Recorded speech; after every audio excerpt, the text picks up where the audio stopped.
Hey everyone, Sam again. A little different from what you normally see me. I'm getting ready to go to the graduation for the class that's graduating today, which is 22-3. So I have a friend from Bible study that is graduating and leaving, so I'm gonna go say my goodbyes. I realized that this week has just been a week for me. We all have our personal moments. So I was lazy this morning doing Sudoku, and then I said, oh no, I need to record my end of semester / December video. So here I am, and if you're just trying to skip to what you know, because I realized, of course, you're not watching all of my videos, or maybe you are. Or you could put me on 2x speed in case you don't know YouTube also has that function. So I've used it many times. I passed sophomore semester, so on to junior semester. Schedule has already come out. Looks a little dense, but I hope to, start on the right foot. I failed 2 tests this semester. I believe it was a 70 and a 74 or 72 and 74 or something like that. So not by much, and I didn't fail any courses. I failed 2 as well, 70 and 74, I believe as well, freshman semester. So don't some people didn't fail one freshman semester and maybe they failed one this semester, and they really just took a nosedive that day. Like, it was an emotional roller coaster for them. So I want to just say, don't get jaded. Like, one test failure is gonna fail you from the program. It's actually super abnormal to not have a test failure. So, because obviously it's so much information being thrown at you, you can't remember everything. So I'm going to answer a few questions. I answered on the comments of my YouTube videos. I try to answer them usually in the next day, but I know a couple lately it was like 2 to 3 days after they were commented. But we did have a push to the end of the semester. So our last test was this past Monday, followed by the only thing we had after that was our dental lab. So we anesthesiaed each other. And I actually, right before that, I saw somebody that watches my videos in the incoming class 24-1. So, yay, thank you so much for saying hey and saying you watch. Feel free to, if any of you see me around the schoolhouse or anywhere, just feel free to reach out to me or say hey or whatever. I'm a super introvert, so this is already a step outside of my comfort zone. So don't be surprised if I'm quiet or I don't say much. If you have questions, feel free to ask. I love to talk, but I'm not the one that's going to go out and find conversations typically. And that's nothing against anybody. That's just my introverted self. So some people ask about the family here and the pay here, and if you're able to survive here on a single income. Just because my family's not here, that's a one-off. There's only a few people I know of that their family didn't move with them. I think 1 or 2 other people in my class as well. So I would recommend to bring your family. It's definitely, sometimes there's the not able to be there in person and like really get vibes and communication and everything, and like actually touch each other or see each other or just be in the same room with each other has sometimes caused a little, like, I will say aggravation maybe with me and my husband and my kids, but it's nothing that can't be overcome. It's definitely made our communication throughout our family, my husband, my kids, we've all communicated 10 times better than we did before. So I definitely recommend they come with you, but if they don't, you can still be here and be successful and be happy. I'm flying home next week on Christmas Eve. I have surgery next week, so I'll be flying a couple days after that, and then I'll be with them until the 1st. And so you get 2 weeks, actually. You could start leave today. But I didn't put in leave. But you're not going to, the most you have to do is like either go in and clean up a lab or text your accountability. Like, so if you choose not to take leave or you get here and you don't have leave, then it's not going to be like super horrendous or anything like that. You're still gonna have time to hang out with your family and do everything. And I think even for anybody that didn't take leave, I think you still get like 2-3 day weekends or maybe 2 4-day weekends for the Christmas and New Year's. So it's definitely relaxed around here right now. We do have a safety brief today though, typical Army stuff, you know. But you can survive on a single income. For those of you that are Guard or Reserve and maybe you didn't have to really think about that in the past, I will say when I joined the Army, and I joined in 2018, I was a single mom of 2 kids. Well, I was a single mom of 2 kids. There's a whole story, but it's not important. And I was a PFC when I entered the Army, and I supported me and my kids with that. I did live on base at the time, so it depends on what you want. Right now, I live off base, but my bills, since my family's not here, I chose to live in a smaller area, so just a 1 bedroom. So my BAH is more than my like utilities and rent and stuff. But you can so I save a little money that way. You can, depending on how big your family is, if you have just a wife or just 1 kid, you can also usually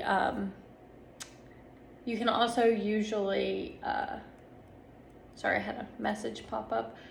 You can also usually move in a smaller place like this. Like there are 2 and 3 bedroom homes in my complex that also are fairly affordable. So I got a question about NCO to IPAP. I know I addressed that in another video, but I'll just briefly say it's most difficult just letting go. And it's also difficult if you do see something wrong with appearance and grooming or anything like that, to address it to an officer or somebody that outranks you. But if they truly have all the values of the Army, they should take it and just walk with it. They should understand that you're not coming from like an evil place or anything like that. There's been times where if you're not comfortable, you can tell your class leader, you can tell like an operations NCO, you can tell somebody else in your class if you don't feel comfortable approaching that person. We've had a couple issues with grooming standards, but I think it's mostly people that aren't active duty, so maybe they don't keep up with the regulations. I love being an NCO, and I read a lot of regulations, so I definitely, if I didn't feel comfortable saying something directly to the person, I would say something to like our class leader, and he would usually just like put it out to address everybody so that we don't like have that issue. It's really simple. So somebody asked if you have to have a bachelor's to come. You don't. You get a bachelor's at the conclusion of phase 1. Somebody asked that as well. So you get a bachelor's in physician assistant studies, and then at the conclusion of phase 2, your master's in physician assistant studies. If you're Guard, I really recommend you get in touch with your state AMED recruiter as soon as you are thinking about applying. They'll be your best source of help and make sure everything goes smoothly for you. Somebody asked about graduation rate. I wanted to say that I found a link and I put it in one of my comments. I can't remember what video, so I'm sorry. Maybe I'll post it in the comment section here if I can find it again. But the state, I found the graduation rates for all the classes that graduated in 2022. It was 78%. I can't remember the other one. I think it was like 77 and then 75%. So they were all like 75 to 79, maybe 80, but they were all right in that range. So that's graduation rate they took just how many students were in the class. at the beginning and how many students graduated at the end. So I don't know if it accounted for recycles or anything like that, but I think it's just saying like our class started with 54. I know we lost one freshman semester. I think, as far as I know, I think we lost 4 this semester, but we gained 3 when we came into the semester. So we had 56. So I think we're sitting at like 52, give or take. That might not be right, because sometimes we don't know until the semester starts on like how many we're gaining or losing and stuff. So because everybody's probably gonna just stay in their chats until the next semester starts, because then that's usually how we find out. Either they don't show up to class the first day or 2, or they leave the chat. So it is what it is, or they join the chat. But I mean, I love everybody in my class. I don't think we've had any, or at least I'm not in a position where I've had to have hard feelings against somebody. I'll say that. I don't know if that's everyone. I don't want to speak for my whole class, but I want to see everybody succeed. And unfortunately, some have been recycled, but hopefully it's just because they need a second pass and they're learning well. So, schoolwork balance, there's not really work. Your school is your work. You will have your ACFT, height and weight, like I've said before. You do have monthly urinalysis, so don't do the drugs. But other than that, like you don't really do army. You might have like a change of command or a brigade run. We were supposed to have one this morning, but it's really gross out, so they canceled it. But school is your work, so that's what you need to be dedicating all your time to. Class size, I mentioned we started with 54 and we had 56 through the sophomore semester. That's the smallest class pretty much anybody's ever heard of. Most classes are like, I believe, like 65 to 70. So if you come in and you have 72 people, don't be surprised, because the class capacity is 80. Rarely gets that high, but we're extremely small because Air Force didn't send anybody, Navy didn't send anybody, Coast Guard, nobody, no other components sent people to our class. I think Air Force had an issue with like money and budgeting or something, or maybe they just were revamping something. I'm not 100%. I just know last semester there's some people that were trying to get orders for phase 2 and got them like 2 days before they were supposed to leave here. So, but all of that's straightened out now. So I think -2 is usually like the smaller class, but I don't know. I could be wrong. But like I said, the other class is around 70, give or take. Somebody asked about class selection. I would be careful with that because you're not guaranteed like the first one on your list. I put January, April, August, excuse me. I just went in chronological order and I got April. Not thrilled about it, but it's okay. It's not bad. I'm still here, so.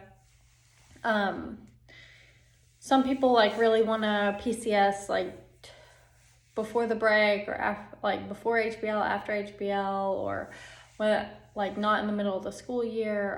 Your family, even if you PCS before them, they can PCS after you if it's just like inconvenient. But it's just whatever you guys decide. And you would still be able to get like your dislocation allowance and stuff like that for them, even if they PCS at a separate time. Because I asked that question. I will also say if you come to the -2, which starts in April, you do not have an option to go OCONUS if you are enlisted. Because when you graduate phase 2, it's in October, the beginning of October, and they have to immediately get you back for BLC before holiday block leave starts. BOLIC before holiday block leave starts. So if you want to go OCONUS, like if you're like, I really want to go to Germany, Hawaii, Alaska, I would put April as your last, because that's not an option because how quickly they need to get you back here for BOLIC. Officers, it's totally fine, like for you guys, obviously. I will say there's not usually many people that want to go. Somebody told me last semester when he graduated, he had to go to Hawaii, and he compared it to falling on his sword because it was number like 7 on his list, and he didn't really want to go. So there's always opportunities, unless for some reason you have a class that like you have like 7 people that want to go to Hawaii. I don't know. Studying and passing, I definitely recommend figuring out how you study best. Don't do like 10 different things at one time. Try a couple things, switch over, try a couple more things, and then go from there. If you are an individual studier, usually I still recommend trying group study, because sometimes it helps some people. Like I tried it, didn't help at all, but some people in my class have always been an individual studier. They got here, they tried group study, and it has been awesome. So definitely try a few different things. Don't try too many at one time, or else you'll be all out of whack and you won't do well. Just like rotate through a few things and see how you do. And then freshman semester is made for you to try and see what works for you. So trust me on that.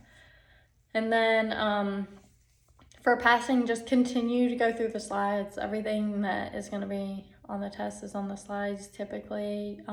Your instructor will say if there's something that you need to pay special attention to.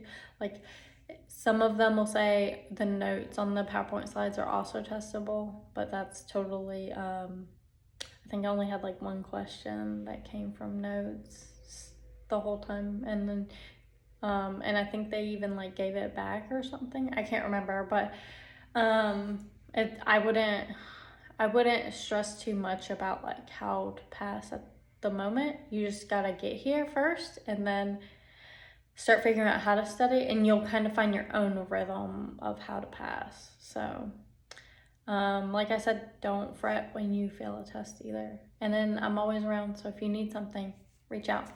Thanks, bye.